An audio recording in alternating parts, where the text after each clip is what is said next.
बिस्मिल्लाहिर्रहमानिर्रहीम व बिही नस्तईन अल्हम्दुलिल्लाहि रब्बिल आलमीन वस्सलातु वस्सलामु अला सय्यिदिल मुरसलीन व अला आलिहि व सहबिहि अजमईन व मन तबिअहुम बिइहसानिन इला यौमिद्दीन। अऊज़ु बिल्लाहि मिनश शैतानिर रजीम। बिस्मिल्लाहिर्रहमानिर्रहीम। वलौ तक़व्वल अलैना बअदल अक़ावील लअख़ज़ना मिन्हु बिल यमीन थुम्मा लक़तअना मिन्हुल वतीन फ़मा मिनकुम मिन अहदिन अन्हु हाजिज़ीन। हाज़रीन गिरामी, उसूलुस सुन्नह लिल इमाम अहमद बिन हम्बल के दर्स में इससे पहले हमने जिस जुमले और जिस उसूल को पढ़ा वो इमाम अहमद बिन हम्बल के इस फरमान में था कि वलैसा फ़ी सुन्नत क़ियास, कि सुन्नत के सिलसिले में क़ियास नहीं होगा, यानी सुन्नत के बराबर और हम पल्ला किसी और चीज़ को उसके सामने नहीं माना जाएगा, पेश नहीं किया जा सकता। इसकी क़दर तफसील से हमने शरह पढ़ी। इसके फ़ौरन बाद इमाम अहमद रहमहुल्लाह फरमाते हैं वला तुज़रबु लहल अमसाल। ये पिछले जुमले से गोया उसकी तौसीक़ या उसकी मज़ीद तफसील बयान की जा रही है कि सुन्नत के लिए अमसाल या मिसालें बयान नहीं की जाएगी। इसका माना और मफ़हूम क्या है, मैं पहले कोई तबसरा और तशरीह करूँ, उससे बेहतर मालूम होता है कि डॉक्टर अब्दुर्रहमान ने इस सिलसिले में जो वजाहत की है पहले हम उस पर थोड़ी सी नज़र डालें। शरह के तौर पर वो कहते हैं कि वहाज़ा कसाबिक़ही फ़ी ताज़ीम सुन्ना। ये जुमला हज़रत इमाम अहमद बिन हम्बल रहमहुल्लाह का अपने से पहले वाले जुमले ही की तरह है सुन्नत की ताज़ीम करने के सिलसिले में। पिछली तशरीह करते हुए उन्होंने कहा था कि अल्लाह के नबी सल्लल्लाहु अलैहि वसल्लम के कलाम का जो मकाम है, जो हैसियत है, कि वो अल्लाह तबारक व तआला की जानिब से नाजिल शुदा वही का हिस्सा है, क़सीमुल क़ुरआन है। तो बिल्कुल वैसे ही ये जुमला भी है कि जब अल्लाह के रसूल सल्लल्लाहु अलैहि वसल्लम को ये कि कलाम को ये हैसियत हासिल है कि वो अल्लाह की तरफ से है, तो जाहिर सी बात है कि जो चीज़ अल्लाह की है उसके सामने मखलूक की बात का कोई एतबार या वज़न नहीं हो सकता। चुनांचे ऐसे ही जब अल्लाह के कलाम का हिस्सा है नबी सल्लल्लाहु अलैहि वसल्लम की हदीस, तो यहाँ फरमाया कि इसी तरह उसमें सुन्नत की ताज़ीम थी कि अल्लाह तबारक व तआला का रसूलुल्लाह सल्लल्लाहु अलैहि वसल्लम के कलाम को के मुकाबिल में किसी और चीज़ को पेश नहीं किया जा सकता। ये सुन्नत की ताज़ीम है, उसका मकाम है। ठीक इसी तरीके से इस जुमले में भी सुन्नत की ताज़ीम का पहलू बिल्कुल वाज़ेह है कि हदीस के लिए मिसालें नहीं दी जाएगी। और साथ ही साथ इस जुमले से ये भी मालूम होता है कि हदीस अहकाम और तशरीह के सिलसिले में कुरान के साथ साथ एक मुस्तकिल हैसियत रखता है। वस्तिक़लालहा फ़ी तशरीअ वल अहकाम मअल कुरान। ये पिछले जुमले की तरह ये माना भी अपने अंदर है कि तशरीह और अहकाम में कुरान के साथ इसका मुस्तकिल होना, यानी ये बात बता रही है कि मुस्तकिलन आज़ादाना तौर पर कुरान के साथ, जैसे कुरान से हम किसी चीज़ को हलाल हराम अक़ीदा और शरीयत की चीज़ों को कावानीन को समझते हैं और मानते हैं, ठीक यही हैसियत हदीस को भी हासिल है कि उसके ज़रिए से शरई अहकामात साबित होंगे और दीन की बातों को उसके लिए बुनियाद माना जाएगा हदीस को, और वो दीन की बातों का मसदर समझी जाएगी। उसे कबूल करने में भी वही हाल है, जैसे कुरान का कबूल करना है, हदीस और हुक्म हदीस का कबूल करना है। गौर कीजिए, वो लोग जो कुरान व हदीस में तफरीक़ करके कुरान को कबूल करने और हदीस को रद्द करने की बात करते हैं, उनका शदीद रद्द हो रहा है कि अगर कोई सुन्नत का रद्द कर रहा है तो गोया वो कुरान का रद्द कर रहा है, क्योंकि सुन्नत कुरान की कसीम है। शेख ने आगे फरमाया कि कोई कहने वाला ये ना कहे। अब इस जुमले की तशरीह का इसका मफ़हूम समझते हुए समझने के लिए अगले चंद जुमलों पर आप गौर करें तो बात बिल्कुल वाज़ेह हो जाती है। शेख ने फरमाया कि इन्न रसूल बशर, कोई ये ना कहे कि रसूल भी एक इंसान ही है। हाँ, लअल्लहु युख्ती, हो सकता है कि उनसे ख़ता हो जाए। फस्सुन्नतु फ़ीहा अख़्ता, कि नबी सल्लल्लाहु अलैहि वसल्लम एक इंसान है, बशर हैं, आपसे गलती हो सकती है। अगर ये मान लिया जाए तो फिर नतीजा ये निकलेगा कि सुन्नत में गलतियाँ हैं। हाँ, फ़हाज़ा बातिल, तो शेख ने कहा कि ये बिल्कुल बातिल और नाजायज़ गलत बात है, हक़ के ख़िलाफ़ बात है, ये मुमकिन ही नहीं है। और इस पर बहुत प्यारी कुरान की दलील दी। अल्लाह ताला का इरशाद है, फरमाया, जो मैंने हम्द व सलात के बाद पढ़ी सूरह हाक्का की चंद आयतें, अल्लाह ने फरमाया वलौ तक़व्वल अलैना बअदल अक़ावील, अगर ये रसूल बहुत ही समझने की चीज़ है। अल्लाह रब्बुल आलमीन फरमा रहा है कि सच्चे रसूल मोहम्मदुर रसूलुल्लाह सल्लल्लाहु अलैहि वसल्लम के बारे में कह रहा है, किसी झूठे के बारे में नहीं, कि अगर ये रसूल हम पर कोई बात अपनी तरफ से बना लेवें, तक़व्वला काल से काला यक़ूलो से है, यानी बात बना लेना, अगर अपनी तरफ से बात बना लेवे और हम पर डाल देवें कि अल्लाह का फरमान है, लअख़ज़ना बिन्हु बिल यमीन, तो हम उनको दाहिनी जानिब से पकड़ लेंगे। दो तर्जुमा किया लोगों ने कि दाहिनी जानिब से पकड़ेंगे या दाहिने हाथ से पकड़ेंगे, उनकी तशरीह अपने मकाम पर। फ़िलहाल हम इस तर्जुमे को देख रहे हैं कि अल्लाह ताला यहाँ कितनी शदीद बात कह रहा है अपने सच्चे रसूल से मुताल्लिक़ कि अगर ये हम पर कोई बात बना लें, झूठ बोलकर ये कहें कि ये अल्लाह ने कहा, तो हम इन्हें दाहिनी जानिब से या दाहिने हाथ से पकड़ लेंगे। थुम्मा लक़तअना मिन्हुल वतीन, अलवतीन शह रग को या रगे जहाँ को कहते हैं। तो कहा कि फिर उसके बाद हम आपकी शह रग को काट देंगे। हाँ, फमा मिनकुम मिन अहदिन अन्हु हाजिज़ीन, जब ऐसा होगा तो तुम में से कोई भी उस पकड़ से, उस रगे जहाँ के काटने वाली सज़ा से रोकने वाला नहीं होगा, कोई उनको बचाने वाला नहीं होगा, कोई अल्लाह रब्बुल आलमीन को इस सज़ा से रोक नहीं पाएगा। कितनी सख्त बात है कि अगर सच्चा रसूल अल्लाह रब्बुल आलमीन पर कोई झूठी बात बांधे तो अल्लाह कह रहा है कि उसको दाहिने तरफ से पकड़ लिया जाएगा, रगे जहाँ काट दी जाए, रगे शहरक काट दी जाएगी और फिर उनको कोई बचा नहीं सकेगा। इसका सीधा साधा मतलब क्या हुआ कि मोहम्मद रसूलुल्लाह सल्लल्लाहु अलैहि वसल्लम ने अपनी तरफ से कोई बात बनाई ही नहीं, अल्लाह की तरफ कोई झूठी निस्बत की ही नहीं। जो कुछ अल्लाह के नबी सल्लल्लाहु अलैहि वसल्लम फरमा रहे हैं वो अल्लाह की तरफ से है और अल्लाह तबारक व तआला उसकी तायीद कर रहा है कि ऐसा हो ही नहीं सकता कि वो झूठ बनाए, और अगर झूठ बनाते तो ये बात होती। अब ये नहीं हुई, इसका मतलब ये कि जो कुछ अल्लाह के रसूल ने फरमाया वो सब अल्लाह की तरफ से। यहीं और भी कुछ बातें वाज़ेह होती है कि अगर कोई शख्स अल्लाह पर झूठ बांधता है तो कितना संगीन गुनाह करता है। जो लोग बग़ैर इल्म के, आज हमारे यहाँ फतवेबाजी की बहुत सारी ऐसी चीज़ें चल रही है कि कुरान व हदीस का या शरई उलूम का की मारिफत नहीं है और लोग जुरत करते हैं कि हम फतवा दे दें, ये हलाल है, ये हराम है, शरीयत में ये चीज़ का ये मतलब है। ये छोटी मोटी बात नहीं है। आप अगर किसी इंसान के बारे में कहे कि उसने ऐसा कहा और नहीं कहा तो ये छोटी बात है, लेकिन अगर अल्लाह और रसूल सल्लल्लाहु अलैहि वसल्लम ने कोई बात नहीं कही है तो वो कोई मामूली बात नहीं है। ख़ुद नबी सल्लल्लाहु अलैहि वसल्लम की तरफ झूठी हदीस की निस्बत के बारे में बड़ी मशहूर हदीस है जो तवातुर तक पहुँचती है मानवी तौर पे कि मन कज़ब अलैया मुतअम्मिदन फल्यतबव्वा मक़अदहु मिनन नार, जो मुझ पर जानबूझकर झूठ बांधे वो अपना ठिकाना जहन्नम को बना ले। कितनी बड़ी वईद है। अगर एक शख्स, आजकल हमारे यहाँ कुछ लोग फ़ज़ाइल में इसमें उसमें कहते हैं कि लोगों को तरग़ीब दिलाने के लिए हदीसें बयान की जाएँ। हाँ, ये बहुत कॉमन और आम है, ख़ास तौर से उन लोगों के यहाँ जो जाहिल हैं और दावत का काम करने का दावा करते हैं। और ऐसे लोग बाज़ ऐसे भी हैं जो फतवे दे रहे हैं कुछ किताबों को पढ़कर, कुछ उलमा की किताबों से सवाल व जवाब देखकर जवाब देते हैं। अगर आलिम ने गलती की समझने में, जवाब देने में, तो ये गलती उसको दोहराते हैं और समझते हैं कि हम दीन की दावत व तबलीग का काम कर रहे हैं। ये उनका काम नहीं है। अगर वो अल्लाह ताला और अल्लाह के कलाम को, शरीयत को, रसूलुल्लाह सल्लल्लाहु अलैहि वसल्लम की अहादीस और सुन्नत को नहीं जानते और जवाब दे रहे हैं कि शरीयत में ये हलाल है, ये हराम है, तो कितनी बड़ी वईद है। अल्लाह तबारक व तआला पर झूठ बांध रहे हैं, नबी सल्लल्लाहु अलैहि वसल्लम की तरफ वो बात मंसूब कर रहे हैं जो अल्लाह के रसूल सल्लल्लाहु अलैहि वसल्लम ने बयान नहीं की। हाँ, वला तक़फ़ु मा लैसा लक बिही इल्म, कुरान कहता है कि उस चीज़ के पीछे ना पड़ो जिसका तुम्हें इल्म नहीं है। इन्ना समअ वल बसरा वल फुआदा कुल्लु उलाइका काना अन्हु मसूला, कान, आँख और दिलो दिमाग, इन सब के बारे में तुमसे सवाल किया जाने वाला है। ये कोई छोटी मोटी बात नहीं है। इल्म नहीं है तो इमाम मालिक और सलफ़ का कहना है, बल्कि कुरान हदीस के तालीम की बुनियाद पर उन्होंने कहा कि ला अदरी कहो। ला अदरी, मैं नहीं जानता, ये कहना आधा इल्म है, क्योंकि ये इस बात के कहने वाले को ये मालूम है कि उसको मालूम नहीं है, और जो बग़ैर इल्म के फतवे दे रहा है उसको ये भी मालूम नहीं है कि वो बेइल्म है।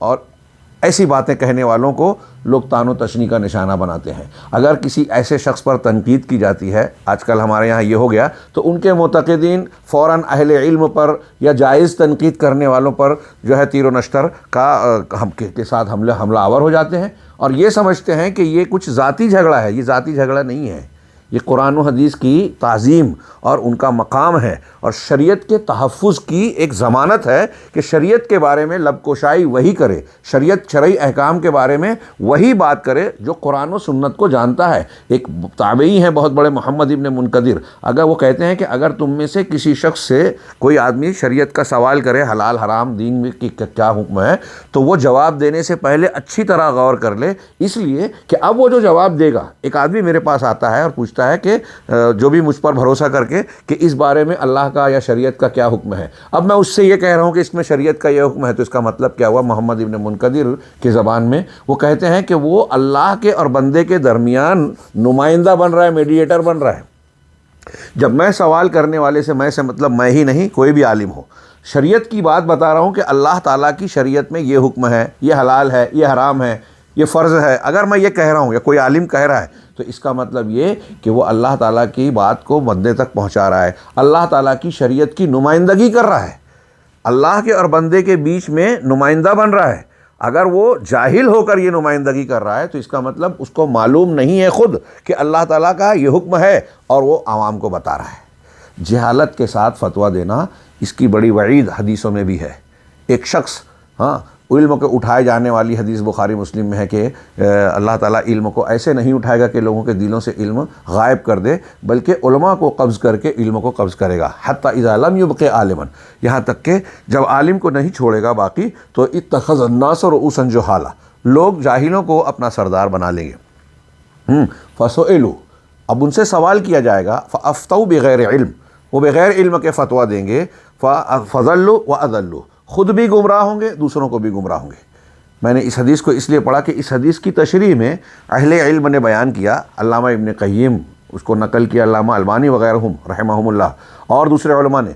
वो कहते हैं कि अगर कोई आदमी, कोई बंदा सवाल किया जाए और वो किसी मौलवी, किसी इमाम, किसी मज़हब की किताब से इबारत नकल करके जवाब दे रहा है, जैसे हमारे यहाँ अहले तक़लीद के यहाँ होता है। एक हनफी मसलक के आलिम के पास जब जाता है कोई, तो आप देखिए उनके यहाँ फतावे कुरान और हदीस की दलील की बुनियाद पर नहीं दिए जाते, क्योंकि उनके यहाँ अदब है कि मुक़ल्लिद के लिए दलील उनके इमाम का कौल है। चुनांचे सवाल करने वाला जब सवाल पूछता है तो वो जवाब में उमूमन इल्ला माशाअल्लाह, उमूमन अपने मज़हब की फ़िक़्ह की किसी किताब से उस सिलसिले की इबारत नकल करते हैं और उसी की रोशनी में जवाब देते हैं कि शरह वक़ाया में ये है, हिदाया में फ़लाँ ने ये कहा, फ़लाँ इब्न हुमाम रहमहुल्लाह, फ़लाँ इमाम रहमहुल्लाह ने अपनी किताब और अपने फ़िक़हियात और फतावा में ये बयान किया है, लिहाजा उसी की बुनियाद पर वो जवाब दे देते हैं। इस बात को उलमा से नकल करके शरई हुक्म बयान करना, ख़ुद कुरान और हदीस को ना जानना, ये अहले इल्म ने कहा, अल्लामा इब्न क़य्यिम, अल्लामा अलबानी और दूसरे उलमा ने, कि ये फ़सुइलू फ़अफ़्तऊ बग़ैर इल्मिन के माना में शामिल है कि वो बग़ैर इल्म के फ़तवा दे रहे हैं। वो फ़तवा दे रहा है किसी आलिम की इबारत को नकल करके, लेकिन ख़ुद उसको इल्म नहीं है कि ये कुरान और हदीस से साबित है कि नहीं है, कुरान और हदीस की दलील के मुताबिक है कि नहीं है। लिहाजा वो कितने भी बड़े आलिम और कितने भी मशहूर और मुतदाविल मज़हब की किताब से हवाला देकर अगर जवाब दे रहा है तो बग़ैर इल्म के जवाब दे रहा है, ख़ुद भी गुमराह हो रहा है, दूसरों को भी गुमराह कर रहा है।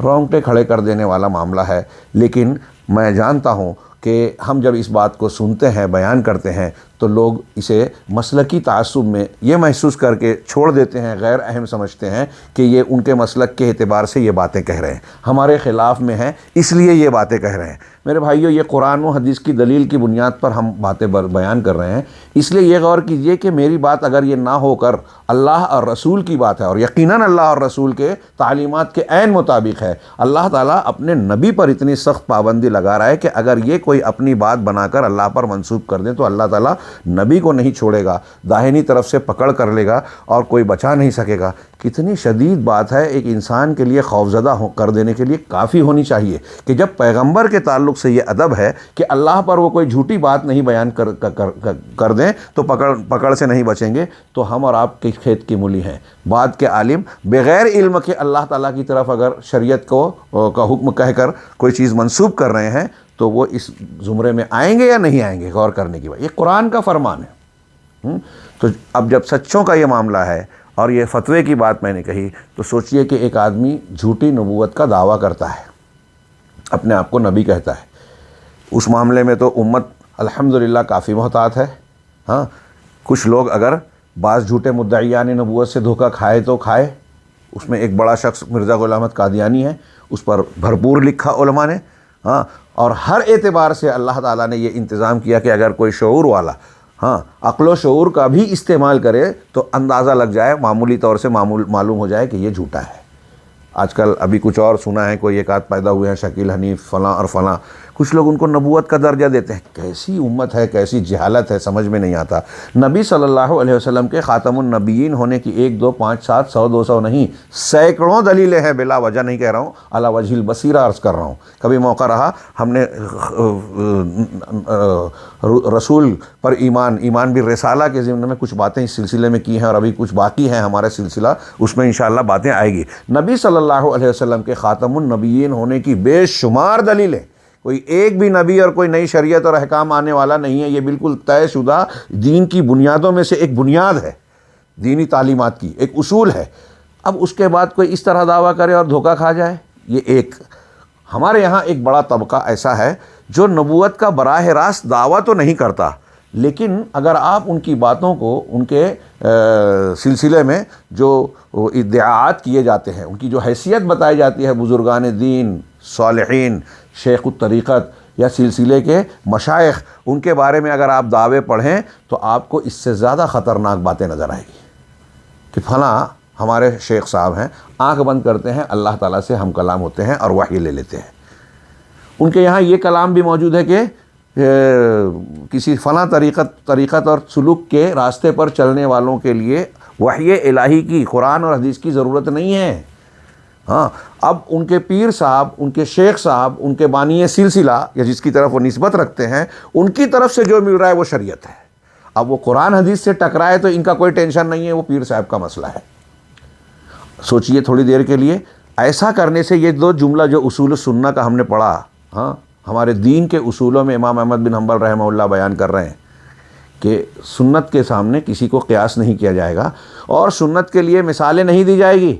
तो ये लोग कहाँ हैं जो ये कहते हैं कि अल्लाह और रसूल की बात को किनारे करके पीर साहब की और शेख की बात को माना जाए, मतलब सुन्नत को देखने की भी ज़रूरत नहीं है। और अगर हमारे पीर साहब और सिलसिले के ख़िलाफ़ सुन्नत कोई आ जाए, कुरान की आयत आ जाए, तो उसको छोड़ देना है, उसको खुरुच कर निकाल देना है, गौर भी नहीं करना है कि अल्लाह और रसूल के ख़िलाफ़ बात है। तो इन्होंने अपने पीर साहब को वो मकाम दे दिया जो शेख इमाम अहमद बिन हम्बल और पूरी दुनिया उम्मत, सहाबा कराम और कुरान व हदीस रसूल की हैसियत करार दी। रसूल को छोड़कर इनको वो दर्जा दिया जाता है। मैं चाहता था कि इबारत पहले हो जाए, लेकिन थोड़ी शरह में ये बातें आ गई। आगे के मज़ामीन में इसको हम वाक़यात की शक्ल में भी देख सकते हैं। बड़ी अहम बात है। अल्लाह रब्बुल आलमीन का ये फ़रमान अगर आदमी गौर से पढ़ लेवे तो गौर करे कि अल्लाह ताला ने शरीयत को महफूज रखने का कितना ज़बरदस्त हिसार बनाया है, उसकी हदबंदी की है। और ये बेला वजह नहीं है, ये हमें और आपको सही सही दीन सिखाने, सही हिदायत पहुंचाने का भरपूर इंतज़ाम है रब्बानी अल्लाह की तरफ से। अब हम इसकी कदर ना करें और सुन्नत का, कुरान का मकाम ना जानकर दूसरी चीज़ों को सुन्नत का मकाम देवें तो गुमराहियाँ तो आएगी। सारे फ़िरक़े, सारे फितने, सारे मनाहिज का इख्तिलाफ़, हाँ, 73 फ़िरक़ों का वजूद इसी बुनियाद पर है कि कुरान व हदीस को कुरान व हदीस का मकाम देकर उनकी जो हैसियत है कबूल नहीं की गई। शेख अल्लाह ताला के इस फरमान को नकल करने के बाद दूसरी आयत नकल की जो इस पिछले दर्स में भी गुजरी कि अल्लाह ने फरमाया वमा यंतिक़ु अनिल हवा इन हुआ इल्ला वह्युन यूहा, कि नबी सल्लल्लाहु अलैहि वसल्लम जो बात करते हैं तो वो अपनी ख्वाहिश से, अपने मन से बात नहीं करते। जो कुछ कहते हैं वो अल्लाह की वही होती है जो उनकी तरफ की जाती है, वही पहुंचाई जाती है। तो जब अल्लाह के रसूल की बात, इस आयत और पहले वाली आयत को मिला के देखिए कि जब अल्लाह के रसूल की बात अल्लाह की बात है तो सोचिए कि इसको ऐसे सोचिए, क्या अल्लाह तबारक व तआला के मकाम के सामने दुनिया में किसी का मकाम हो सकता है? किसी को किसी मामले में रब्बुल आलमीन के बिलमुकाबिल पेश किया जा सकता है? अल्लाह के अस्मा व सिफ़ात के बारे में हमने पढ़ा, अल्लाह ने ख़ुद कहा ला तज़रिबू लिल्लाहिल अमसाल, अल्लाह के लिए अमसाल ना दो। यहाँ सुन्नत के लिए कहा जा रहा है, क्यों? दोनों को मिला दीजिए, माना वाज़े हो जाएगा।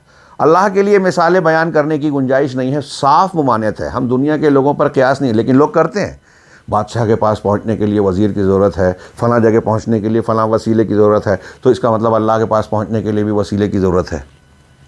तो अब बुज़ुर्गान दीन मुर्दा और फ़ना को वसीला बना दिया। शिर्क के दरवाज़े खोलने के लिए ये अक़ली दलीलें, लेकिन इसकी बहुत सारी जो कुरान और हदीस की दलीलें हैं इसके रद्द की अपनी जगह। सीधी सीधी बात यह है कि जब आप ये कह रहे हो कि दुनिया के बादशाह तक पहुँचने के लिए वसीले की ज़रूरत है, तो अल्लाह के पास पहुँचने के लिए भी वैसे ही वसीला चाहिए। इसका मतलब आप अल्लाह को दुनिया के बादशाहों पर क़ियास कर रहे हैं, अल्लाह के लिए मिसाल दे रहे हैं, जो कतई जायज़ नहीं। दुनिया के बादशाहों की तरह अल्लाह नहीं है। दुनिया के बादशाह लाचार है, दूसरों की मदद का मोहताज है, उसकी बादशाहत महदूद है, उसकी बादशाहत आर्जी है। हाँ, तो आई है चली जाएगी। वो बगैर मदद के अपनी बादशाहत को कायम नहीं रख सकता। वो अपनी रियाया के एक एक लोग को पहचानता नहीं है। अल्लाह ताला के यहाँ ऐसी कोई भी बात नहीं है। उसकी बादशाहत कामिल है, वो हर चीज़ से वाकिफ़ है, वो किसी का मोहताज नहीं है। अपनी रियाया की एक एक चीज़ को एक एक ज़र्रे से बखूबी वाकिफ़ है। किसकी क्या ज़रूरत है उससे नावाकिफ़ नहीं है। ये सारी चीज़ें अल्लाह तबारक व तआला के को मखलूक से अलग करती हैं, और इसलिए ये बात बनती है कि अल्लाह के लिए कोई मिसाल दी ही नहीं जा सकती। जब अल्लाह की ज़ात व सिफ़ात के जैसा कोई है ही नहीं, तो फिर मिसाल नहीं दी जा सकती। अब ठीक इसको यूँ गौर करो कि कुरान अल्लाह का कलाम है और रसूलुल्लाह सल्लल्लाहु अलैहि वसल्लम की हदीसें भी अल्लाह के कलाम की किस्म है, हिस्सा है, उसका समझ लीजिए कि उसका बयान है, जैसा कि हम पहले दलीलों के साथ पढ़ चुके हैं। तो जो चीज़ अल्लाह ताला ने नाजिल की है वो दूसरों के जहनों दिमाग से पैदा हुई चीज़ों के मुकाबले में कैसे की जा सकती है? जो चीज़ अल्लाह की है, अल्लाह की ज़ात की जैसी मिसाल नहीं दी जा सकती, वैसे ही अल्लाह के कलाम के ताल्लुक़ से दूसरे के कलाम को कैसे क़ियास किया जा सकता है?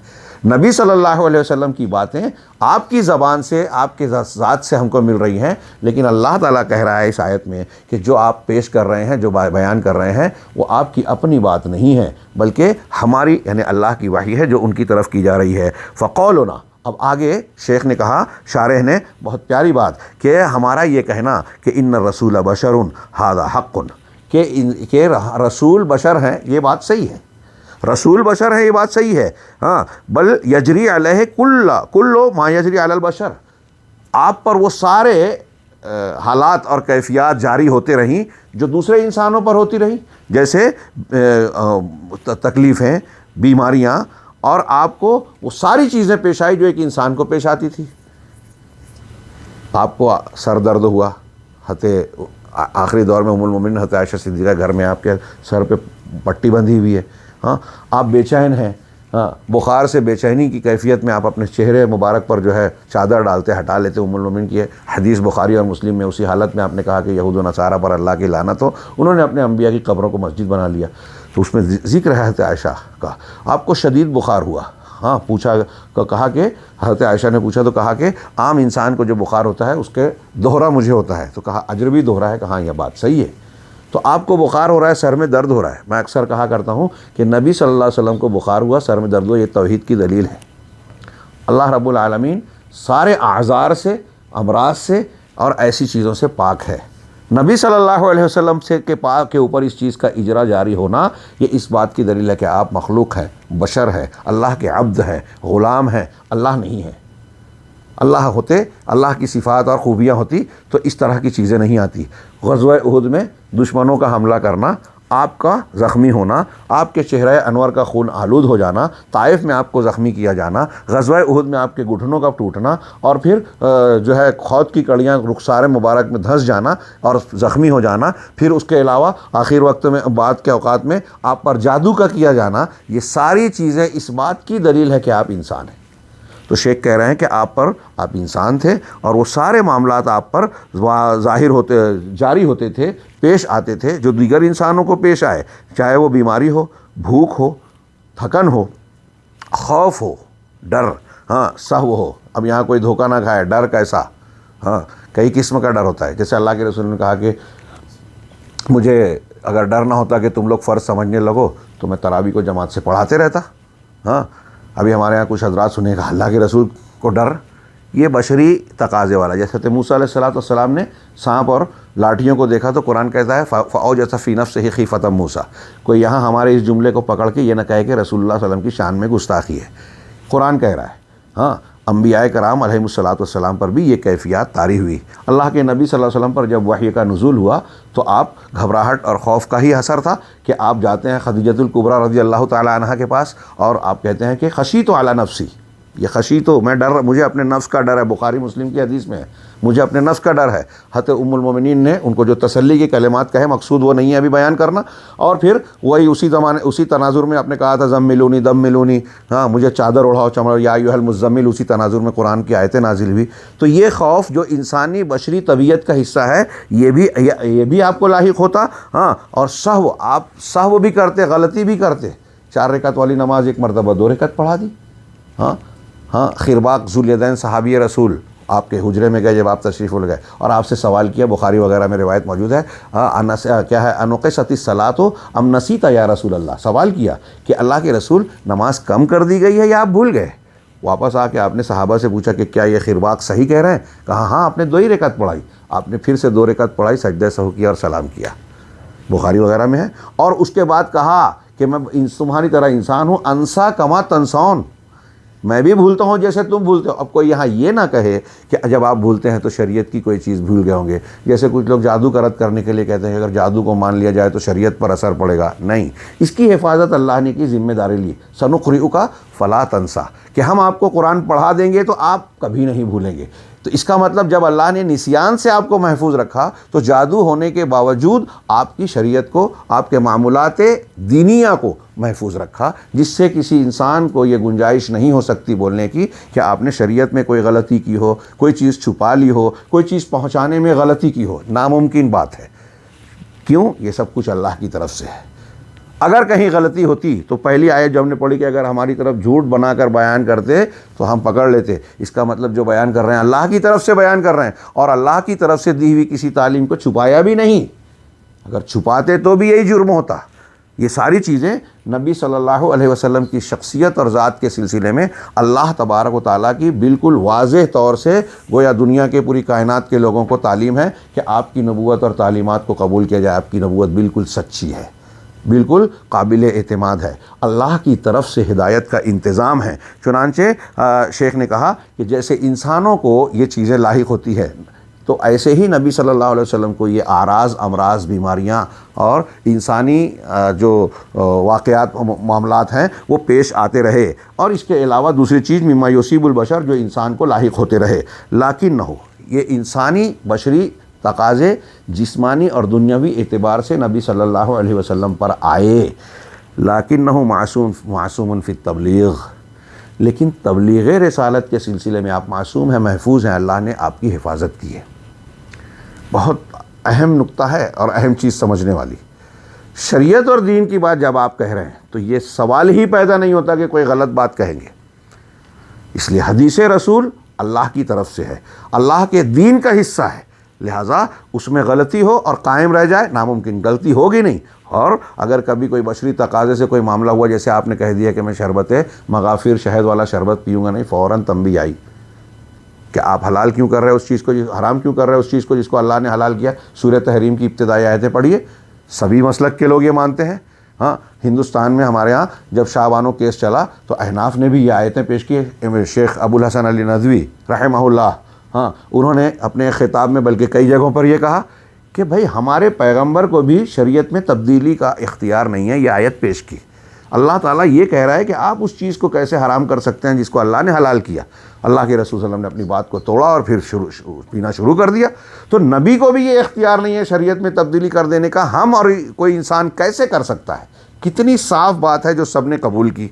बस वही बात तो हम कह रहे हैं सलफ़ के मनहज वाली। इमाम अहमद बिन हम्बल उसी का जिक्र कर रहे हैं कि हदीस को जो हैसियत है, कुरान व हदीस को, अल्लाह की शरीयत को जो हैसियत हासिल है वो कायनात में किसी और को हासिल नहीं होगी। हम इबारत को अगर पढ़ लें तो मैं समझता हूँ बात और वाज़ेह हो जाएगी। शेख कह रहे हैं कि तबलीग वही और तबलीग के सिलसिले में रसूलुल्लाह सल्लल्लाहु अलैहि वसल्लम मासूम हैं और वही की को पहुँचाने में आपने बिल्कुल कोई गलती नहीं की, क्योंकि अल्लाह की तरफ से निगरानी होती रही। व मकामुत तशरीअ वल हिदायत वल बयान व तौज़ीह, इसी तरीके से आपकी हिदायत तशरीह का मकाम, हिदायत का मकाम, बयान और तौज़ीह का जो कुरान की तफसीर और तौज़ीह का, शरीयत को बयान करने का जो मकाम है, इसमें अल्लाह ने आपको मासूम रखा है, यानी इसमें गलती नहीं होगी, सवाल ही नहीं पैदा होता, महफूज रखा। हाँ, वला युक़िर्रुहु अला ख़ता, और अल्लाह ताला ने आपको ख़ता पर बाकी नहीं रखा।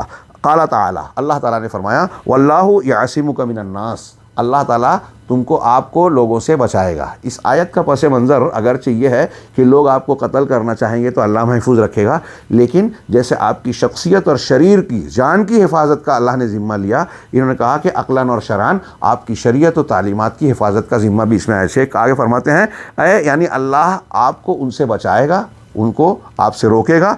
हाँ, सुम्मा कज़ालिका, फिर ऐसे ही अक़ली तौर पर अक़ली तौर पर भी आपको महफूज रखेगा। जब जिस्मानी तौर पर महफूज रखा, आपको आपकी हिफाजत कर रहा है, तो अक़ल और रूहानी एतबार से भी महफूज रखा। क्यों? अब आगे देखिए कि फ़इन्न आदमल उक़ूल फ़िल आलम अजमा ला यस्ततीऊन अन युजिदू इज़्तिराबन फ़िस्सुन्नत मअ बादिहल बाज़।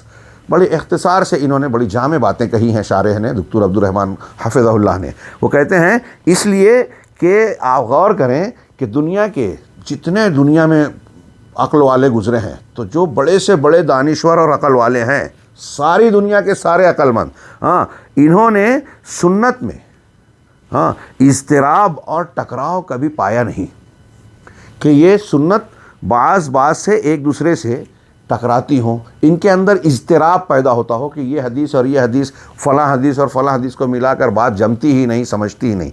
एतराज़ात हैं, साबित किसी ने नहीं किया, सब लोगों का मुहद्दिसीन ने, शारिहीन ने, उलमाए दीन ने इतना भरपूर जवाब दिया कि वो जो है उनका एतराज़ कायम ही नहीं रहा, हाँ, गुबार की तरह उड़ा दिया गया। तो कहा कि दुनिया के जो अक्लमंद तरीन लोग हैं, उन्होंने भी जब कोशिशें की कि रसूलुल्लाह सल्लल्लाहु अलैहि वसल्लम की सुन्नतों में एक दूसरे के दरमियान इज़्तिराब, टकराव, तारुज़ हासिल करें, हाँ, तो सुन्नत का सुन्नत से इस तरह का टकराव वो ढूंढ नहीं पाए जो आपकी शख्सियत और अहादीस पर भरपूर एतराज़ बन सके कि देखो ये इस बुनियाद पर गैर मोतबर हैं, इस बुनियाद पर ये बात साबित होती है कि ये काबिल कबूल या अक्ल के ख़िलाफ़ हैं। इसी तरीके से सुन्नत का कुरान के साथ भी टकराव और इज़्तिराब, दुनिया के अक़ल वाले जो बड़े बड़े अक़ल वाले गुज़रे हैं, दानिश्वर, कुरान और हदीस की मुखालफत करने वाले, कुरान और सुन्नत का भी कोई ऐसा टकराव, इज़्तिराब साबित नहीं कर सके। वज़ालिका फ़ी जमी अक़वालिही व अहकामिही, और ये आपके तमाम अक़वाल और अहकाम में है। ये उन हदीसों की बात नहीं हो रही है जो मौज़ू मनगढ़ंत है,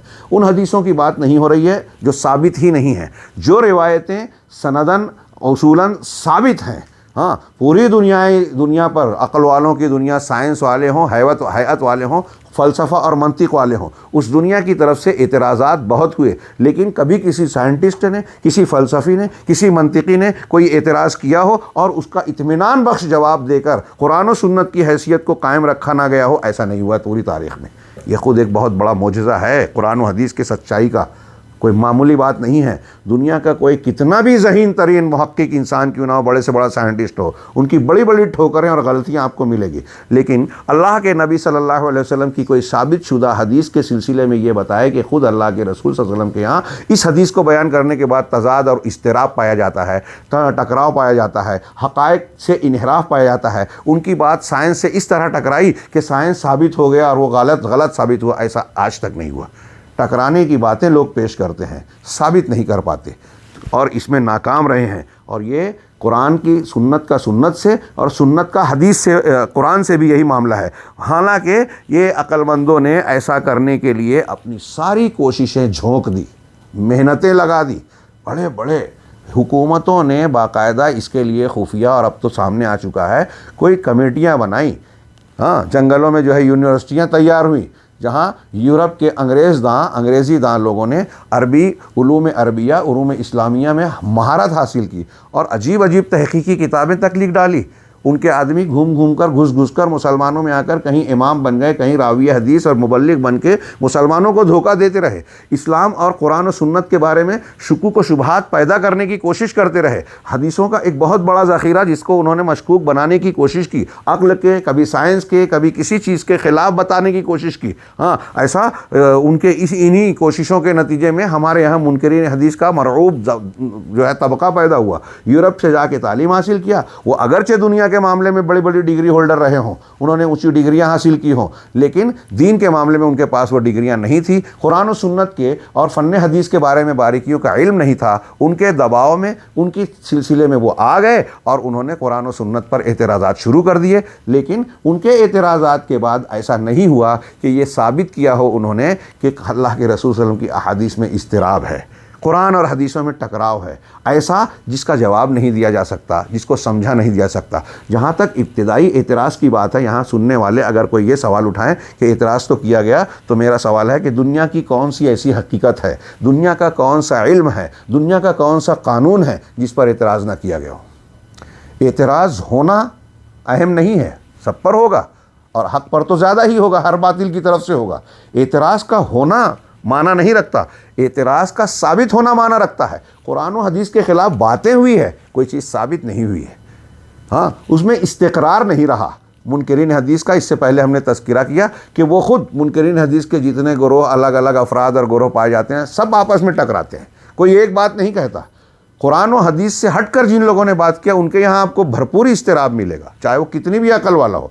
और कुरान और हदीस से जो जितना करीब होगा, उसकी बातों में उतना वज़न मिलेगा। आगे शेख इसीलिए कहते हैं कि वज़ालिका इन्होंने जो कुरान और सुन्नत में कोशिश की, अक्ल वालों ने, कोई इस्तिराब ना हदीस का हदीस के ज़रिए से टकराव बता सके, ना हदीस का कुरान से। हालांकि उन्होंने अपनी पूरी कोशिशें झोंक दी और सारी कोशिशें कद्दो काविश कर ली। जुमला है जो लफ्ज़ी तर्जुमा करेंगे, मा बदलहिम जुहदहुम फ़ी ज़ालिक व मुहावलातहिम फ़ी ज़ालिक। उनके तमाम कोशिशों को, जुहद को इसमें लगा देने, सर्फ कर देने, और इस सिलसिले में पूरी मुहावलात, कोशिशें करने के बावजूद कौन लोगों ने, मिनल फ़लासिफ़ा वल मुस्तशरिकीन वल मुस्तग़रिबीन। फ़लसफ़ा और मंतिक को पढ़ने अइम्मा, बड़े बड़े इमाम, हाँ, इसी तरीके से मुस्तशरिकीन जिनका मैंने जिक्र किया, यूरोप और अमेरिका के जिन लोगों ने मगरिबी दुनिया से होते हुए मशरिकी और ख़ास तौर से उलूम इस्लामिया में महारत हासिल की, उनका बुनियादी मकसद ही था कुरान और हदीस में कीड़े निकालना, उसमें इतराज़ात करना, मुसलमानों को उस सिलसिले में तशकीक व शुबहात में मुब्तला करना। हाँ, या उन्होंने अपने तौर से जो किया उन्होंने मिर्ज़ा ग़ुलाम अहमद क़ादियानी को नबी बनाने की कोशिश की, और ऐसे कई लोगों को जो है हमारे दरमियान लॉन्च किया और आज भी कर रहे हैं। कोई सहाबा कराम पे तनकीद कर रहा है, कोई हदीसों को निशाना बना रहा है। आप ऐसे लोगों पर गौर कीजिए, सूफिया को, इनका लिंक आपको मक्का मदीना से नहीं, आपको तेल अवीव और वाशिंगटन और लंदन से मिलेगा। यकीनी बात कह रहा हूँ, वो एक दो सिलसिले के साथ हो, बराह रास्ते हो। और आज के मीडिया के दौर में ऐसे कई लोग बेनकाब हो चुके हैं और इंशाअल्लाह और होते रहेंगे। तो मुस्तशरिकीन हो, हाँ, फ़लासिफ़ा हो, और मगरिबी लोग मुस्तग़रिबीन हो, मगरिब के उलमा और दानिशवरान, स्कॉलर्स, इनमें से जिन लोगों ने भी अपनी पूरी कोशिश सर्फ की कि कुरान और हदीस में टकराव ढूंढ लेवें, इस्तिराब तलाश कर लेवें और उसमें कोई झोल नज़र आ जाए, लोगों को बताएं कि देखो यहाँ ये कमज़ोरी है, ऐसा कर नहीं सके वो। हाँ, अला अयजिदु, कि इस तौर पर कि वो ऐसी कोई चीज़ पाएँ जो उनकी ख्वाहिशात के मुआफ़िक़ हो या इस सिलसिले में इस्तिराब को बताती हो। वो जो चाहते हैं ऐसी कोई चीज़ कुरान और हदीस में मिल गई हो, इसमें वो नाकाम रहे। हाँ, ये उन लोगों ने क्यों किया, लियुतमिसु मालिम अल-कुरान व सुन्नह, क्यों किया, कुरान और सुन्नत के मालिम और निशानात को मिटाने के लिए, कुरान और सुन्नत के निशानात को मिटाने के लिए। फ़क़द बाउ बिलखैबत वल खुसरान, सारी कोशिशें, मेहनतें, अपनी सलाहियतें सर्फ कर देने के बाद, करोड़ डॉलर और रुपया लगा दिया, अफराद लगा दिए, मदरसे बना लिए, सब किया, किताबें लिखी, क्या नहीं किया। आज जो है मीडिया उनका कितना काम कर रहा है, हज़ारों में वेबसाइट्स हैं, TV चैनल्स हैं, अखबारात हैं, रसाइल हैं, क्या नहीं किया, जंगें झोंकी गई, लेकिन कुरान और सुन्नत के सिलसिले में उनकी सारी कोशिशें नाकाम हो गई। अल्लाह शेख ने, हाँ, अल्लाह की खिलकत के सिलसिले में जो एक आयत है उसको यहाँ फिट किया, कि उसको इससे यहाँ इस्तेदलाल किया कि सुम्मा रजिल बसर कररतैन यनक़लिब इलैकल बसर खासिअन व हुवा हसीर। अल्लाह ने इन आयतों में इससे पहले की आयत से मिला के देखें, ये कहा कि आप अल्लाह की तख्लीक में कोई तफावत, कोई शगाफ, कोई कमज़ोरी नहीं पाओगे। अब यहाँ कहा अपनी निगाहों को, हाँ, दौड़ाओ, बार बार देखो, ढूंढो, आसमान में, ज़मीन में तुमको कोई ऐब दिख रहा है, कोई शगाफ, झोल, हाँ, इंजीनियरिंग का कोई नक्स या कोई किसी और इल्म का कोई खामी नज़र आ रही है, तो अल्लाह ने कहा सुम्मा रजिल बसर कररतैन, तुम दो बार दोहरा कर अपनी निगाह को पलटाओ, फिर से देखो। हाँ, कहा यनक़लिब इलैकल बसर खासिआ, तुम्हारी निगाह थक हार कर, नाकाम होकर जलील होकर लौट आएगी, वह हुआ हसीर, जबकि वह थकी हुई होगी। तुम्हारी निगाहें थक जाएगी, अल्लाह की तख्लीक में कोई कमज़ोरी नज़र नहीं आएगी। तो जिस तरह अल्लाह ने आसमान ज़मीन को और सारी कायनात को इस तरह बनाया कि इसमें ऐब नक्स झोल नहीं है, ऐसे ही उसकी शरीयत कुरान और हदीस भी बेनक्स है, बेझोल है। लोगों ने, मुस्तशरिकीन ने, फ़लासिफ़ा ने, मुखालिफिन ने, मुनकरीन हदीस ने, नई नबूवतों के मानने वालों ने कुरान और हदीस में टकराव और तारुज़ और इस्तिराब ढूंढने की बड़ी कोशिशें की, इनफरादी भी इज्तिमाई भी, कामयाब नहीं हो सके। निगाहों को बार बार लौटाया, लेकिन आँखें निगाहें थक हार कर जलील होकर लौट आई और कामयाबी से हमकनार नहीं हुई। व मा ज़ालिका बक़ियल वह्युल मुतहहर मुतहहर महफूज़न मुतहद्दियन लहुम। इन सब चीज़ों के बावजूद अल्लाह ताला की वही, वो कुरान हो या हदीस, सुन्नत, और सुन्नत पर हमारी बहस हो रही है, वही इलाही पाकीज़ा है, पाकीज़ा वही इलाही महफूज है और उनको चैलेंज देते हुए खड़ी है। कुरान और सुन्नत आज भी चैलेंज की तरह खड़े हैं। हाँ, काश के तफसीली वक्त होता तो कुरान और हदीस के इन मोजज़ात के हम कई पहलू पढ़ते कि किस तरीक़े से दुनिया के मुख्तलिफ़ फ़लसफ़े अलग अलग ज़मानों में उठे, मशहूर हुए, गायब हो गए। कुरान और हदीस 1400 साल से इस तरह से लोगों के सामने चैलेंज बन के खड़ा है कि इसके सामने नए नए उलूम, नई नई तहकीकात आती गई, नई नई शख्सियात और फ़लासिफ़ा आते गए। वो उस वक्त के फ़लासिफ़ा और मनातिका क्यों ना हो या आज के साइंटिस्ट क्यों ना हो, इन्होंने कुरान और हदीस को मुख्तलिफ़ जिहात और जवानिब से खंगालने की कोशिश की, एतराज़ात किए। लोगों को लगता है जब कोई नया इतराज़, नई चीज़ आती है तो मुख्तलिफ़ ज़माने के लोगों को लगा कि कुरान और हदीस के ख़िलाफ़ तो ये जवाब देने के लायक बात नहीं है। आज भी जैसे कुछ लोग हैं ना, जब कुरान हदीस और सहाबा कराम या उनकी बात आती है तो ऐसा समझते हैं कोई नया इतराज़ लेके कि बहुत भारी बात आ गई है, अब बड़ी दुश्वारी होगी उलमाए कराम को जवाब देने में। लेकिन ये हर तरह की क़यामत तक यही होता रहेगा कि ये जो बातिल परस उल्टे सीधे फ़लसफ़े लेकर उठते हैं, कुरान और हदीस पर इतराज़ और सवाल उठाते हैं, कुछ दिनों और सालों के बाद दुनिया ये देखती है कि वो तारीख़ के अंधेरों में गुम हो गए, कुरान और हदीस अपनी पूरी हैसियत और आब व ताब के साथ खड़ा है। यही बात मैं इसमें भी कहता हूँ। बाक़िलानी, मावर्दी, जुवैनी, राज़ी, गज़ाली, फ़लाना फ़लाना फ़लाना बड़े बड़े गुज़रे लोग, आज दुनिया उनको कितना जानती है। बहुत ज़हीन थे, दुनिया नहीं जानती। फ़लासिफ़ा मनातिका की एक लंबी फहरिस्त तैयार हो जाएगी, हमको उनका नाम भी नहीं याद है। इब्न सीना, इब्न रुश्द, इन बास चीज़ों की वजह से उनका कुछ कुछ ज़िक्र होता है। हाँ, वो गुम हो गए। ऐसे ही हमारे यहाँ देखते हैं, हमने जो बचपन में देखा, मौलाना अबुल आला मौदूदी साहब ने जब 40 और 42 की दहाई में, 40 और 50 की दहाई में जमात इस्लामी कायम की, बड़ा गलगला, धूमधाम, तफ़हीमुल कुरान। हाँ, उनके मानने वाले मुतक़िदीन उस वक्त से अब तक ये पकड़ के बैठे हैं कि मौलाना मौदूदी साहब की फ़िक्र आज के ज़माने में मुसलमानों के लिए जो है निजात दहिंदा है, या उसी को जो है वही काबिल एतमाद है, उसको मानना चाहिए। हाँ, कहीं उन्होंने मिस्र में सैयद कुतुब और हसन बन्ना को माना। हाँ, हमारे तबलीगी जमात वाले जो है मौलाना ज़करिया, मौलाना इलियास के तरीके को पकड़ के बैठ गए।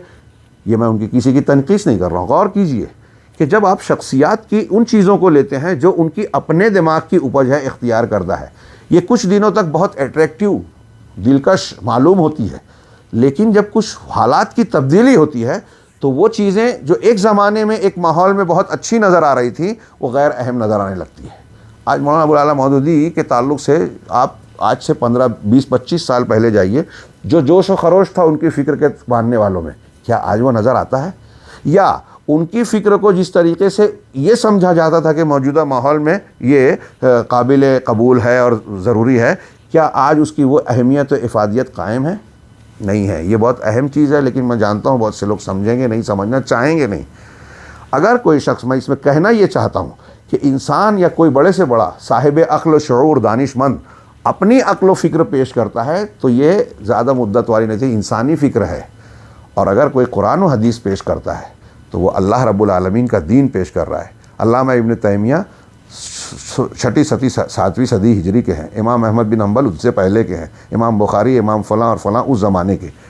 उन्होंने कुरान और हदीस को पेश किया। इनके इन फ़लासिफ़ा के मुकाबले में आज दुनिया इस्लाम जैसे ज़िंदा है, ये अइम्मा कराम, मुहद्दिसीन और अहले हक़ भी ज़िंदा हैं। क्यों? इसलिए नहीं कि इन्होंने अपनी शख्सियत, अपना दिमाग पेश किया, इसलिए कि इन्होंने कुरान और हदीस पेश किया। कुरान और हदीस ने इनको लाजवाल बना दिया, क्योंकि कुरान और हदीस लाजवाल है। वो कायम रहने वाला है। अब जो इसकी फ़िक्र को पकड़ेगा वो जैसे 100 साल 200 साल अल्लाह के नबी सल्लल्लाहु अलैहि वसल्लम के ज़माने में और आज, ये पहले की बात, और आज से 100 साल बाद 200 साल बाद भी अगर कुरान हदीस से जुड़ा हुआ रहेगा तो वो इंसान उसका दीन ताज़ा रहेगा। उसमें कोई बासीपन या ऐसा नहीं आएगा कि उसको वो जो है नाकाबिले कबूल माना जाए। चुनांचे हम बात को आगे बढ़ाते हैं, वक्त ज़्यादा हो रहा है कि बल फसैब का फ़ी आखिर दहर, कह रहे हैं कि ये कुरान और हदीस की मुखालफतों के बावजूद ये महफूज है और चैलेंज देता हुआ खड़ा है और आखिर दहर तक, यानी क़यामत तक, ज़माने के ख़ात्मे तक ये ऐसे ही खड़ा रहेगा चैलेंज बनकर। सामने आने वाले फ़लसफ़े सर उठाएंगे, कुछ उछलेंगे कूदेंगे और फिर टूट फूट कर घुटनों और सर के बल गिर जाएंगे, फिर दफन भी हो जाएंगे। नया फ़लसफ़ा आएगा, फिर मुकाबला करेगा, हक़ के साथ बातिल तो रहेगा ही रहेगा, लेकिन बातिल हर मर्तबा सर झुकाएगा। पूरी इस्लामी तारीख़ में मुसलमानों ने शिकस्त खाई है, इस्लाम ने कभी शिकस्त नहीं खाई। बहुत अहम बात है, इसलिए कि यह अल्लाह का दीन है। इस्लाम के कानून बहैसियत सकाफ़त और दीन के कोई शिकस्त नहीं दे सकता। हाँ, वला यदुल्लु हादा इल्ला अला अन्नल कुरान व सुन्ना किलाहुमा मुहकम मिनल्लाहिल अलील हकीम। ये हकीकत जो हमने पढ़ी कि क़यामत तक ये बाकी रहेगा सारी मुखालफतों के बावजूद, और अब तक इसका किसी ने कुछ नहीं बिगाड़ा, ये इस बात पर दलालत करता है कि कुरान और सुन्नत दोनों के दोनों मुहकम हैं, मजबूत हैं, वाज़े हैं और अल्लाह की तरफ से है जो अल-अली अल-हकीम है, इंतहाई बुलंद, सारी चीज़ों पर तसल्लुत रखने वाला, और हकीम हर चीज़ को मजबूती से करने वाला, हिकमत वाला है। उसमें कोई झोल और कमज़ोरी उसके कामों में नहीं रहती। अल्लाह ताला ने फरमाया है अपनी किताब के बारे में, किताबुन उहकिमत आयातुहु सुम्मा फुस्सिलत, कि ऐसी किताब है जिसकी आयतों को मुहकम बनाया गया है, मजबूती से, यानी इसकी आयतें मुहकम, मजबूती और दानाई पर मुश्तमिल होना, जो हिकमत का माना हम कहते हैं, ये दोनों एक दूसरे के लाजिम व मलजूम है। जो हिकमत के साथ की जाएगी वही मुहकम और मजबूत होगी। तो अल्लाह ताला की ये आयतें मुहकम हैं, उसकी आयतों को मुहकम बनाया गया, फिर उसको तफसील की पेश की गई है मिन लदुन हकीमिन खबीर, किसके पास से? जो हकीम है।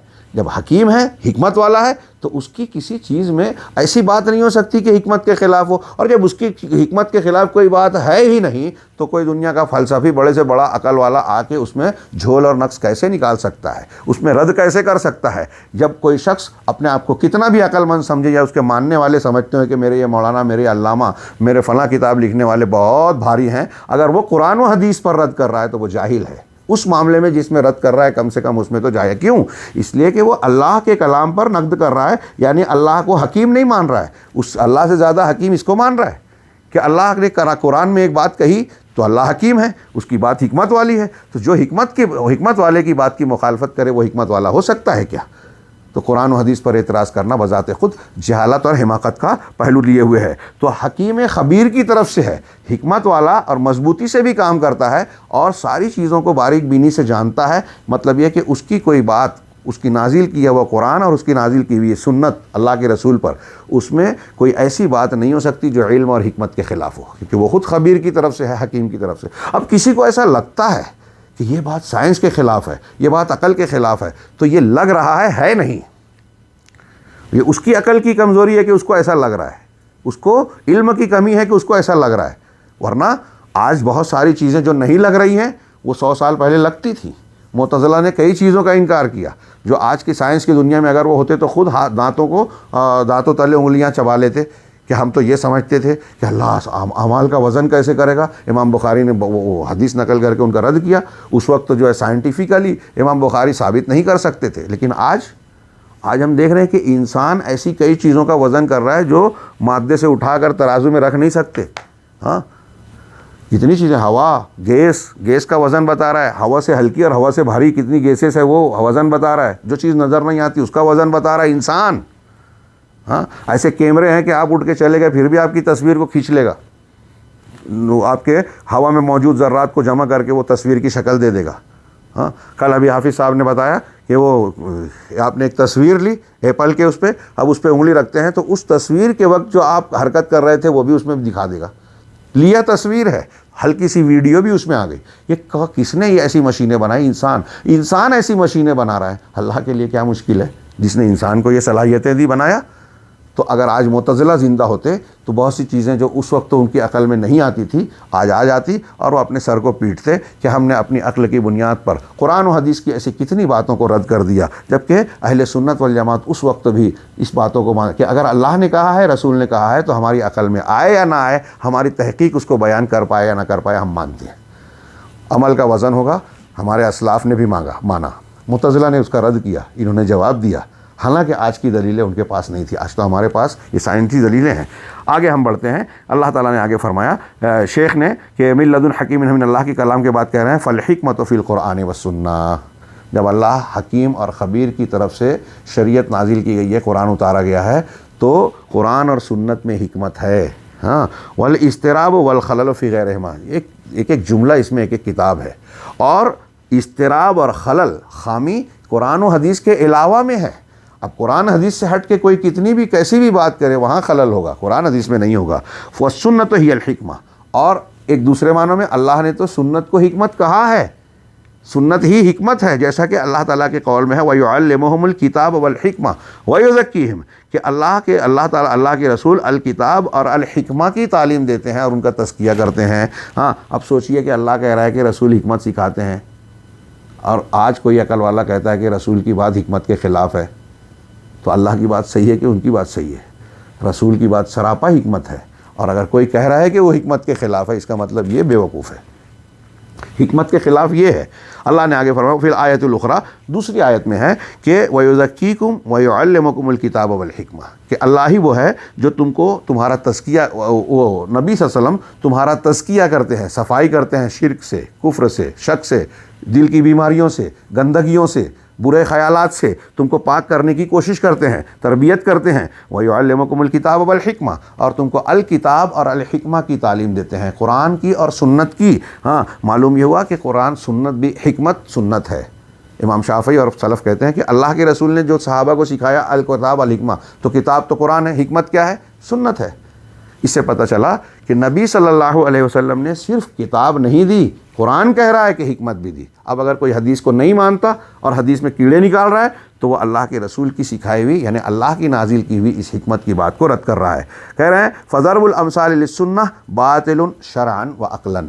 कितनी प्यारी बात कही है, आज बहुत सारे दानिश्वरों को समझ में नहीं आती कि इन तफसीलात की रोशनी में अगर आप गौर करें तो सुन्नत के लिए मिसालों का बयान करना शरअन भी और अक़लन भी, शरई तौर से भी और अक़ली तौर से भी बातिल है।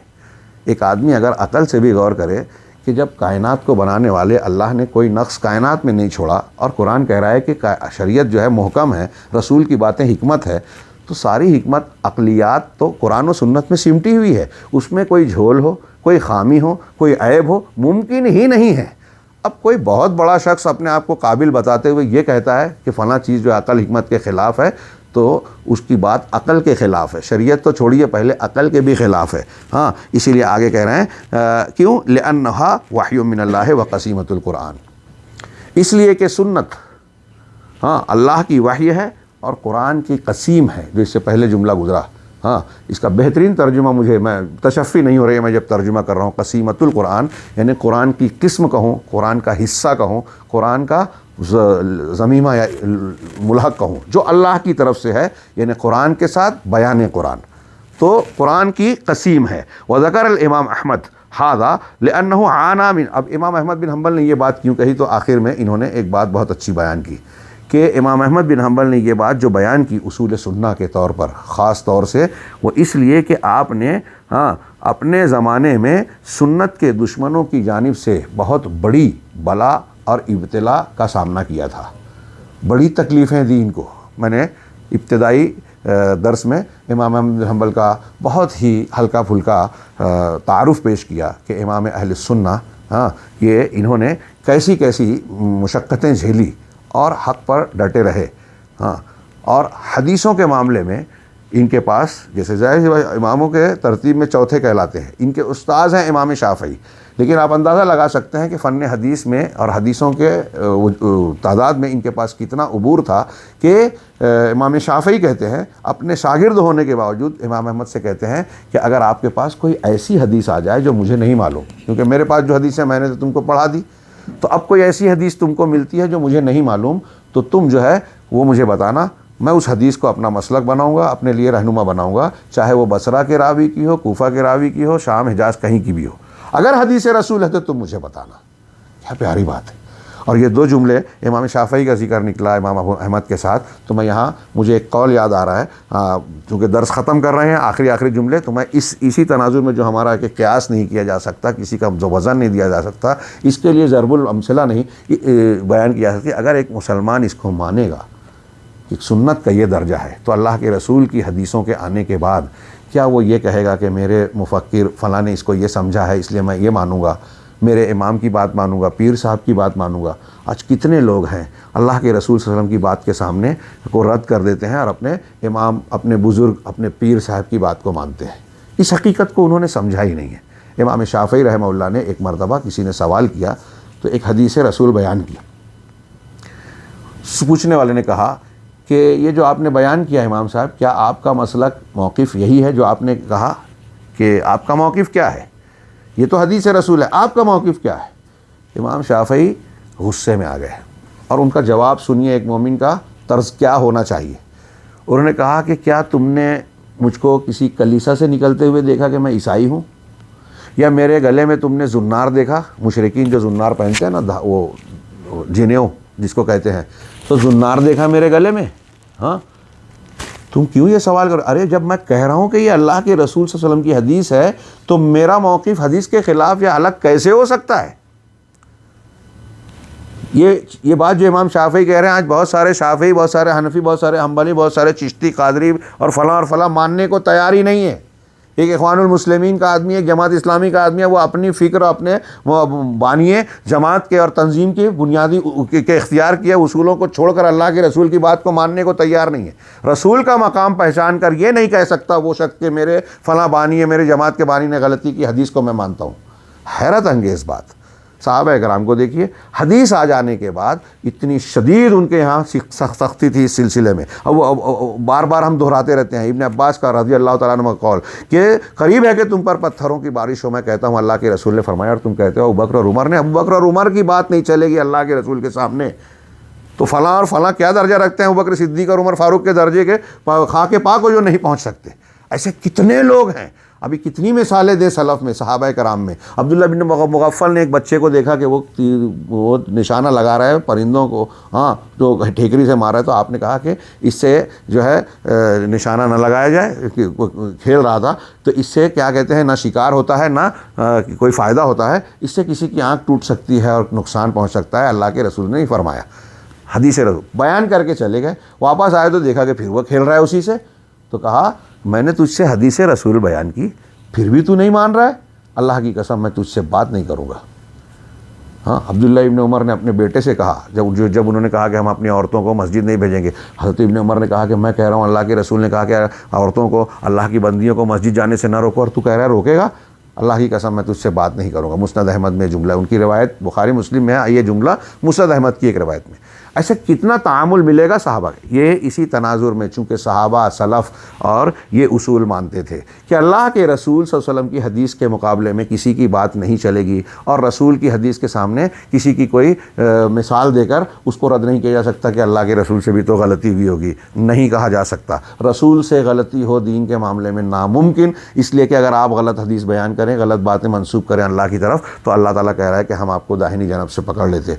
ऐसा नहीं हुआ। इसका मतलब कि अल्लाह ताला के रसूल की सारी बातें अल्लाह की तरफ से है जो आपने बतौर दीन बयान की। चुनांचे ये शेख ने कहा वक़ालू फ़ीमा क़ालू, इमाम अहमद बिन हम्बल ने ये बात इसलिए कही कि अहले बिदअत ने उस वक्त जो है अल्लाह के नबी सल्लल्लाहु अलैहि वसल्लम आपको बहुत बला में मुब्तला किया, और जो बातें उन्होंने इमाम अहमद और अहले सुन्नत के ख़िलाफ़ कही थी, उनमें एक बात ये भी थी कि इन्ना सुन्ना नक़ल हरवात, जो आजकल मुनकरीन हदीस कहते हैं, मौलाना मौदूदी साहब कहते हैं कि अरे सुन्नत हदीस तो ऐसी है जिसको रावियों ने नकल किया, वहुम युख्तिऊन, और रावी तो गलती भी करते हैं, फला बुद्द मिन अर्ज़िहा अलल अक़ल, लिहाजा ज़रूरी है कि हम इन हदीसों को अक़ल पर पेश करें। हाँ, चुनांचे फमा वाफ़क़हु क़ुबिला, तो बिदतियों ने, मुनकरीन ने क्या कहा कि अक़ल के मुआफ़िक जो हदीस होगी वो कबूल की जाएगी, और जो अक़ल के ख़िलाफ़ होगी वो रद्द कर दी जाएगी। वस्तरबुहा होना इज़्तिराबन अज़ीमा, और फिर इस मामले में उनके अंदर ज़बरदस्त इज़्तिराब पैदा हुआ। वलिज़ा फ़नक़ुल लहुम, इसी वजह से तो इमाम अहमद बिन हम्बल ने उन्हीं का रद्द किया। वलिज़ा फ़नक़ूलु लहुम, इसीलिए हम उनसे कहते हैं कि अय्यु अक़लिन हुवल्लज़ी। अभी ये सब बातें किनारे, वो जो कह रहे हैं ना कि इंसान गलती करता है, करते हैं, अल्लाह रब्बुल आलमीन नहीं करता। 2-4 गलतियाँ करते हैं, सब गलती नहीं करते।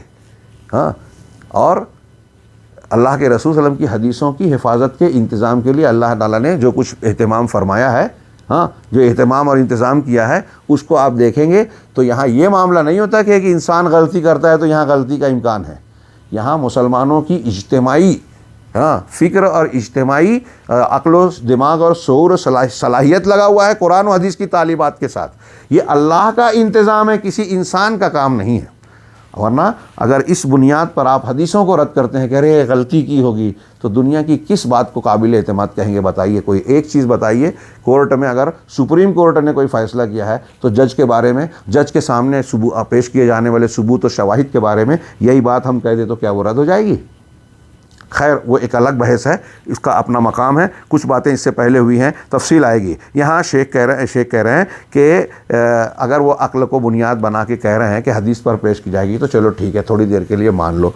अय्यु अक़लिन, कौन सी अकल है जिसके ज़रिए से सुन्नत पर फ़ैसला किया जाएगा? मौलाना मौदूदी साहब की अकल, फ़खरुद्दीन राज़ी साहब की अकल, इमाम गज़ाली की अकल, सनाबही की अकल, फ़लाने की, मेरी की, आपकी, फ़लाँ और फ़लाँ की, अमेरिका के सदर की, श्रीलंका के सदर की, या किसी और जगह के किसी बड़े इंसान, किसकी अकल को मेयार मानेंगे? और हम यहाँ देखते हैं कि हमारे यहाँ मौजूद एक चीज़ एक आदमी की अकल में आती है, दूसरी नहीं आती। अगर आप कहेंगे कि मेरी समझ में नहीं आता, तो मैं कहूँ कि मेरी समझ में आता है, तो आपके हिसाब से वो गलत है, मेरे हिसाब से सही है। मौलाना मौदूदी साहब ने कुछ हदीसों को रद्द किया, कुछ हदीसें उनकी अकल में आ गई, लेकिन उनके शागिर्दों को वो अकल में नहीं आई जो मौलाना मौदूदी की अकल में आ गई थी। जैसे मिसाल के तौर पर मौलाना मौदूदी के उसूल पर चल के शम्स पीरज़ादा साहब ने वो सहरे रसूल वाली हदीस को रद्द कर दिया। मौलाना मौदूदी साहब मानते हैं, तो अब किसकी अकल मानी जाए? ये उनके लोगों से सवाल हम कर रहे हैं। ऐसे ही कह रहे हैं कि अकल किसकी मानी जाए? वल उक़ूल तख्तलिफ़ु बिख्तिलाफ़िल बशर, जबकि अकलें जो है इंसानों के अलग होने के साथ अकलें भी अलग अलग हो जाती हैं। हाँ, अल्लाह अलामा अस्फ़ह क़ुलूबुहुम, सुनो कि उनकी अकलें कितनी सफ़ीह और अहमक हैं, हल्की और नाक़िस हैं। सुम्मा युक़ाल लहुम, ये एक बात, अकलें अलग अलग, किसी को मेयार करार नहीं दिया जा सकता। और दूसरी बात कही जाएगी कि अल कुरान अयज़न नक़लहु अद्दाहु इलैना रुवात। आप हदीस के बारे में तो ये कहते हो, अब हम यही बात ये कहें कि कुरान को भी तो रावियों ने नकल किया है, हम तक पहुँचाया है। हाँ, फ़हल युक़ालु फ़िल कुरान अयज़न कि इन्नहा युरदु अलल अक़ल, तो क्या कुरान के बारे में भी ये बात कही जाएगी कि कुरान को अक़ल पर पेश करो, जो मुआफ़िक़ अक़ल हो उसे कबूल कर लेंगे, जो मुखालिफ़ अक़ल हो उसे रद्द कर देंगे। हाँ, जब हदीस बयान करे हाँ कि किसी जानवर ने कोई ऐसा किया तो कहते अक़ल में नहीं आती, और कुरान में है कि जब काबिल ने हाबिल को कत्ल कर दिया, आदम के 2 बेटों में से काबिल हाबिल इसराइलियात में से है, तो कत्ल कर दिया, तो उसे दफन करने का या लाश को ठिकाना करने का रास्ता नहीं मालूम है, तो अल्लाह ताला ने एक कौवा भेजा। उसने कौवे को देखा कि दूसरे कौवे को वो ज़मीन खोद के डाल रहा है, तब उसे ये ख्याल आया, ये समझ आई कि अपने भाई की लाश को दफन करना चाहिए। अगर ये बात मैं कहता हूँ, मुनकरीन हदीस कुरान में देख रहे हैं तो मानने, अब उसमें भी उनको बड़ा टेंशन होता है कैसे माने। अगर ये हदीस में होती तो उनकी अकल में नहीं आती, कुरान में है तो उसमें भी उनको इस्तिराब होगा ही होगा, बोल नहीं पाएंगे थोड़ा। हाँ, कहा तो क्या ये उसूल वहाँ भी अपनाएंगे? अला क़ातल अल्लाहु ज़लाल वल इज़लाल। शेख ने ख़त्म किया कि सुनो, अल्लाह ताला गुमराही को और गुमराह होने और गुमराह करने दोनों को उसका सत्यानाश करे। ये इख्तिसार के साथ हमने ये बातें पढ़ी। हाँ, इस मज़मून का ख़ात्मा मैं कुरान की आयत पे करना चाहूँगा कि अल्लाह इमाम अहमद ने जो मकाम बताया, बहुत सारी दलीलें इसमें पेश की जा सकती हैं। एक आयत जो हज़रत ज़ैनब रज़ी अल्लाह तआला अन्हा के सिलसिले में अल्लाह के रसूल सल्लल्लाहु अलैहि वसल्लम ने जब अपने आज़ाद करदा ग़ुलाम के निकाह का पैगाम भेजा और उन्होंने और उनके घर वालों ने इनकार करना चाहा, तो कुरान की आयत उस पस मंज़र में नाजिल हुई, और कुरान आ जाने के बाद हज़रत ज़ैनब रज़ी अल्लाह तआला अन्हा और उनके घर वालों ने अल्लाह के रसूल की बात को और कुरान को मान लिया। ये मोमिन का ये तरीक़ा होना चाहिए। वमा काना, कुरान की आयत क्या है? वमा काना लिमुमिनिन वला मुमिनतिन इज़ा क़ज़ल्लाहु व रसूलुहु अमरन अन यकून लहुमुल खियरतु मिन अमरिहिम, कि किसी मोमिन मर्द और औरत के लिए जायज़ नहीं है कि जब अल्लाह और उसके रसूल उनके किसी मामले में फ़ैसला कर दें तो इस फ़ैसले के बाद अपनी ज़ात के बारे में उनको कोई इख्तियार, क्या बोलेंगे उसको अंग्रेज़ी में, सिलेक्शन, इख्तियार, ऑप्शन, उनके दिल में अपना ऑप्शन हो कि मैं इसको मानूँ इसको ना मानूँ, ये ना मानूँ, उसका ऑप्शन ख़त्म हो जाता है। आज कुरान की ये आयत और उस पस मंज़र का जो वाक़या है, बहुत से मुसलमानों को समझने और समझाने की ज़रूरत है। बहुत से मुसलमानों को, वो सारे मुसलमान सोचें जो अल्लाह का और रसूल की बात आने के बाद ये सोचते हैं कि हमारा मसलक क्या कहता है, हमारे इमाम क्या कहते हैं, हमारे पीर साहब क्या कहते हैं, हमारे बुज़ुर्ग क्या कहते हैं, और कुरान व हदीस को मानने के लिए वो पीर मसलक की तरफ अगर रुजू करते हैं तो उन्होंने इमाम अहमद बिन हम्बल के इस बात को माना नहीं, वो अहले सुन्नत के उसूल पर कायम नहीं है। इमाम अहमद कह रहे हैं कि ना हदीस को क्या पर किसी को बराबर किसी को माना जाएगा, ना उसके ज़रबुल अमसाल पेश किया जाएगा। अब अल्लाह की तरफ से आए हुआ कुरान और हदीस को अगर आप किसी बंदे के ताबे करते हैं तो आप गुमराही की तरफ जा रहे हैं। अल्लाह ताला हमें हिदायत से नवाज़े। व आखिरु दावाना अनिल हम्दुलिल्लाहि रब्बिल आलमीन व सल्लल्लाहु अला नबिय्यिना मुहम्मद।